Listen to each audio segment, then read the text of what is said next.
Here's your forecast from the First Alert Weather Team.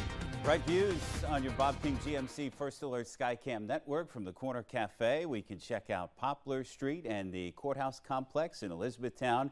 We can hop over to the Murchison Building view in downtown Wilmington. Plenty of blue sky and a nice crop of cumulus clouds for good measure. Those are fair weather clouds here at lunch on this Tuesday, where we have a temperature of 82 degrees in the port city. A fresh northeast breeze been dropping the dew point temperatures over the last 24 hours. The drop is between 1 and 10 degrees on that dew point. So that means moisture has been removed from the lower atmosphere and it feels a little more comfortable.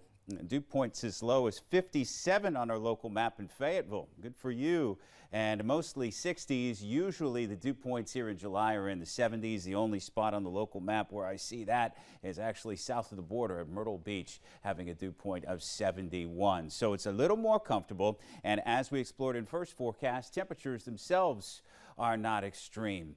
Especially, we've been having so many trips into the 90s over the last couple of weeks. We're going to fall short of that today. Upper 70s and lower 80s. A little more room to grow into the mid 80s with headlines for the rest of today like clouds and sunshine, pleasant breezes, lower feeling humidity with those dew points dropping, and low rain odds as well. So those precipitation chances between now and midnight, a nickel or a dime at most. A lot of hours near zero on those odds. So get out and enjoy as temperatures in the 80s, cresting in the 80s, fall back to the 70s.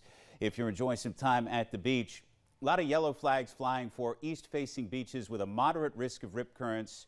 Around the Horn to our south-facing beaches in the Brunswick Islands, that rip current risk can be best assessed as low to moderate for the rest of today. Always pay attention to what your local lifeguard has to say, and pay attention over the next couple of days. There's a good chance that the rip current risk will be increasing owing to the distant passage of Hurricane Beryl. Beryl is nested in the Caribbean now, but remember it was east of the islands just a couple of days ago, so swell from it emanating to the Carolinas. Here's the track of that monstrous Beryl. Still going to be a formidable hurricane when it impacts Jamaica tomorrow. Some weaker annotations at the end of the 5-day cone, which does, by the way, include portions of deep South Texas. So we'll have to watch that. Of course, we're not in the cone in the Carolinas, so we're just kind of chilling with no tropical threats. We love to bring you that news, Kim, as your 7-day forecast expands to 10 on your screen. And it speaks to a hotter 4th of July weekend. Some of those days in there, we are going to have to start talking about the heat index as being more relevant and more taxing.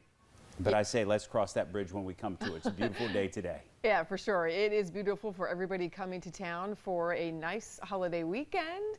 And again, just take care of your seniors and your pets. Don't leave them out in the heat. Yeah, we'll tell our friends from Ohio, watch those rip current risks in the next couple of days too, speaking of people coming to town. All right, thanks, Gandon.